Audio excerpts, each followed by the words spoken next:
नमस्कार, मैं हूं आपके साथ अनुष्का राय और आप देख रहे हैं दबंग इंडिया 24 न्यूज। देवरी विधानसभा जिला रायसेन कांग्रेस विधायक देवेंद्र पटेल गडरवास वालों के समर्थन में ग्राम थाना में स्टार प्रचारक साधना भारती ने विशाल आम सभा को संबोधित किया। कांग्रेस कार्यकर्ताओं और मतदाताओं में ऊर्जा भरने का काम किया। उद्बोधन में यह तक कह डाला कि राम मंदिर भाजपा नहीं बनवा रही बल्कि सुप्रीम कोर्ट के आदेश पर बन रहा है। भाजपा तो रावण का काम कर रही है, मोदी स्वराज मस्त जनता त्रस्त, यह तक कह डाला साधना भारती ने। और क्या क्या कहा भाजपा के लिए, सुने। वो आहुति होनी चाहिए सांप्रदायिकता के समापन की आहुति, वो आहुति होनी चाहिए किसानों के कल्याण की आहुति, वो आहुति होनी चाहिए महिलाओं के सम्मान की आहुति, वो आहुति होनी चाहिए बच्चों की शिक्षा के लिए आहुति, वो आहुति होनी चाहिए बेरोजगारी के निदान की आहुति, वो आहुति होनी चाहिए उदयपुरा विधानसभा क्षेत्र के विकास की आहुति। और अगर विकास की आहुति देनी है तो फिर तो वो आहुति हाथ के पंजे के सामने वाला बटन दबाकर आदरणीय देवेंद्र पटेल जी को विधायक बनाने के लिए होनी चाहिए।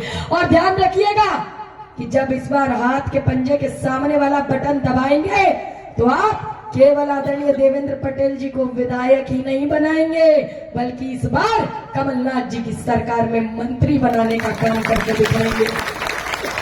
और आज मैं बताने के लिए आई हूं कि वैसे तो मैंने 2.5 साल की उम्र से लेकर आज तक अपने पिता लोधी राजेश राजपूत जी की उंगली पकड़कर देश भर के राजनीतिक, सामाजिक और धार्मिक क्षेत्रों के बड़े बड़े मंचों से आज तक हजारों जनसभाओं में रैलियों को संबोधित किया है।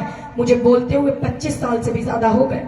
और इन 25 सालों में जब मेरी आदरणीय श्रीमती सोनिया गांधी जी से पहली मुलाकात हुई थी, मेरा 1 घंटा वार्तालाप हुआ था। 1 घंटा वार्तालाप में मैं उनके स्वभाव से, उनके चिंतन से, उनके नजरिए से, उनकी अडिगता से, उनकी सरलता से, उनके उद्देश्य की व्यापकता से, उनके प्रति प्रतिबद्धता से और विशेषकर उनकी धर्मनिरपेक्षता की विचारधारा से इतनी प्रभावित हुई कि उसी दिन से मैंने सोनिया जी के पक्ष में और कांग्रेस के समर्थन में बोलने का फैसला लिया। उसके बाद आदरणीय सोनिया गांधी जी के आदेश पर कांग्रेस के केंद्रीय कार्यालय दिल्ली में मेरी प्रेस वार्ता कराकर मुझे कांग्रेस की सबसे कम उम्र की राष्ट्रीय स्टार प्रचारक बनाया गया। सोनिया गांधी जी की स्टार प्रचारक के रूप में रायबरेली भेजा गया। हेलीकॉप्टरों से, कारों से, हवाई जहाजों से और पदयात्राओं के माध्यम से मैंने जनता तक पहुंचने का काम किया। आध्यात्मिक प्रवचन करती रही हूँ।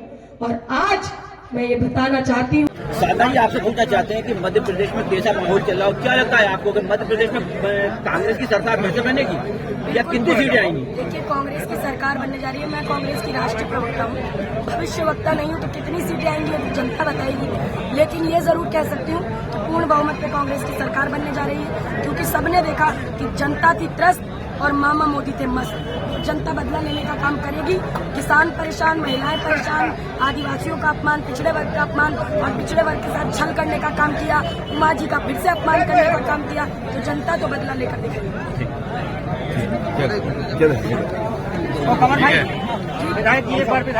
विधानसभा के लिए जो एजेंडा है, जिस तरह से वचन पत्र आया है, वो कब लागू होगा? कांग्रेस की सरकार बनेगी और वचन पत्र लागू हो जाएगा तत्कालिक। आज भारतीय जनता पार्टी ने भी अपना संकल्प पत्र जारी कर दिया। उन्होंने भी जनता के लिए बहुत घोषणा की, क्या वो जनता को रिझा पाएगा? उनने 19 साल से जनता में घोषणा की है, हजारों और लाख घोषणा, कितनी हजार कितनी लाखों घोषणाएं हैं। तो जनता उनकी घोषणा से परेशान हो चुकी है और उनका घोषणा पत्र है और कमलनाथ जी का वचन पत्र है।